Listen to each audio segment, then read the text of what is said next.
ओम श्री गणेशाय नमः। ओम नमः शिवाय। विष्णु द्वारा तुलसी के शीलहरण का वर्णन। कुपित हुई तुलसी द्वारा विष्णु को शाप। शंभु द्वारा तुलसी और शालिग्राम शिला के महात्म का वर्णन। फिर व्यास जी के पूछने पर सनत कुमार जी ने कहा, महर्षि, रणभूमि में आकाशवाणी को सुनकर जब देवेश्वर शंभु ने श्री हरि को प्रेरित किया, तब वे तुरंत ही अपनी माया से ब्राह्मण का वेश धारण करके शंखचूड़ के पास जा पहुँचे और उन्होंने उससे परमोत्कृष्ट कवच मांग लिया। फिर शंखचूड़ का रूप बनाकर वे तुलसी के घर की ओर चले। वहां पहुंचकर उन्होंने तुलसी के महल के द्वार के निकट नगारा बजाया और जय जयकार से सुंदरी तुलसी को अपने आगमन की सूचना दी।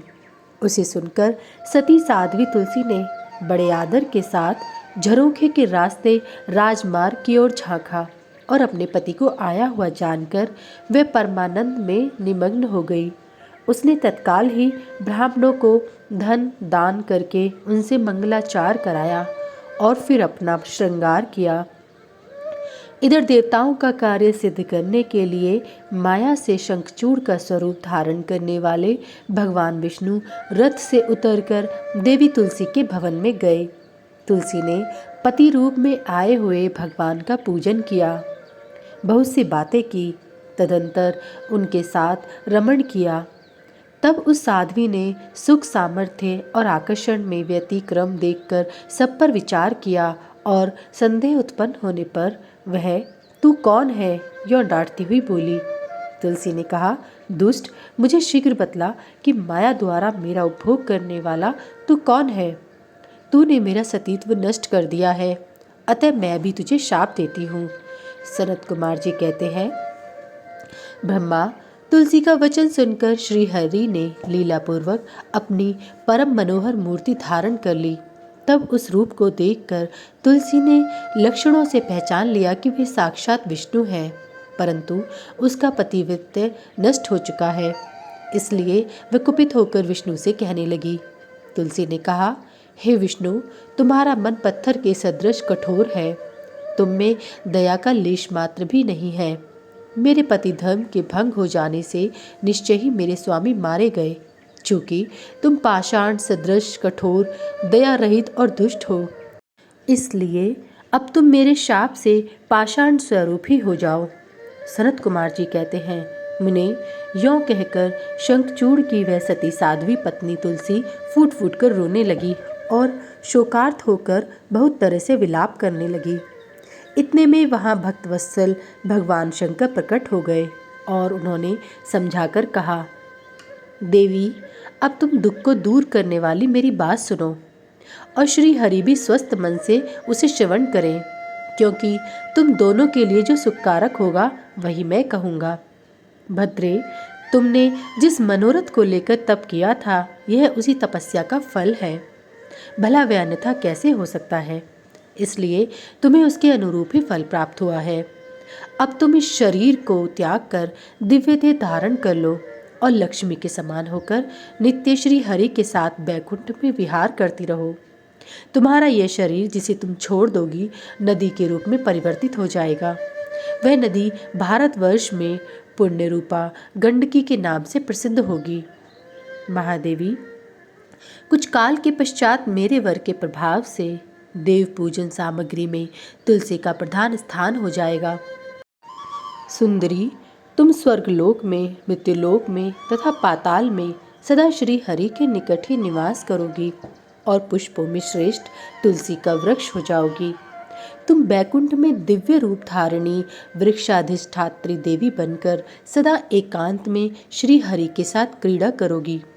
उधर भारतवर्ष में जो नदियों की अधिष्ठात्री देवी होगी, वह परम पुण्य प्रदान करने वाली होगी और श्री हरि के अंशभूत लवण सागर की पत्नी बनेगी, तथा श्री हरि भी तुम्हारे शापवश पत्थर का रूप धारण करके भारत में गंडकी की नदी के जल के निकट निवास करेंगे। वहाँ तीखी दाढ़ों वाले करोड़ों भयंकर कीड़े उस पत्थर को काटकर उसके मध्य में चक्र का आकार बनाएंगे। उसके भेद से वह अत्यंत पुण्य प्रदान करने वाली शालग्राम शिला कहलाएगी और चक्र के भेद से उसका लक्ष्मी नारायण आदि भी नाम होगा। विष्णु की शालग्राम शिला और वृक्ष स्वरूपिणी तुलसी का समागम सदा अनुकूल तथा बहुत प्रकार के पुण्यों की वृद्धि करने वाला होगा। भद्रे, जो शालग्राम शिला के ऊपर से तुलसी पत्र को दूर करेगा उसे जन्मांतर में स्त्री वियोग की प्राप्ति होगी, तथा जो शंख को दूर करके तुलसी पत्र को हटाएगा वह भी भार्याहीन होगा और 7 जन्मों तक रोगी बना रहेगा।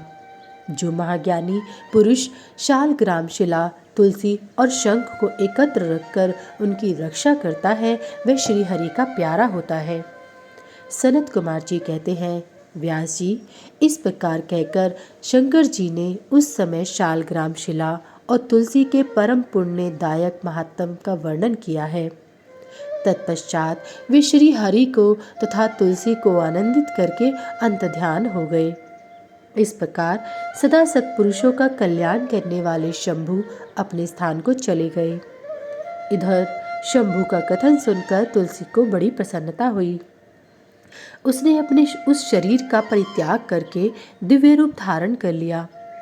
तब कमलापति विष्णु उसे साथ लेकर बैकुंठ को चले गए।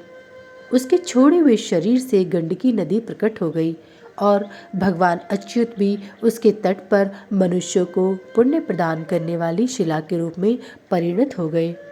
मुने, उसमें कीड़े अनेक प्रकार के छिद्र बनाते रहते हैं। उनमें जो शिलाएं गंडकी के जल में गिरती हैं वे परम पुण्यप्रद होती हैं और जो स्थल पर ही रह जाती हैं उन्हें पिंगला कहा जाता है और वे प्राणियों के लिए संताप कारक होती हैं। व्यास जी, इस प्रकार तुम्हारे प्रश्न के अनुसार मैंने शंभु का सारा चरित्र, जो पुण्य प्रदान तथा मनुष्यों की सारी कामनाओं को पूर्ण करने वाला है, तुम्हें सुना दिया। यह पुण्याख्यान, जो विष्णु के महात्म से संयुक्त तथा भोग और मोक्ष का प्रदाता है, तुमसे वर्णन कर दिया। अब और क्या सुनना चाहते हो? अध्याय 41 समाप्त।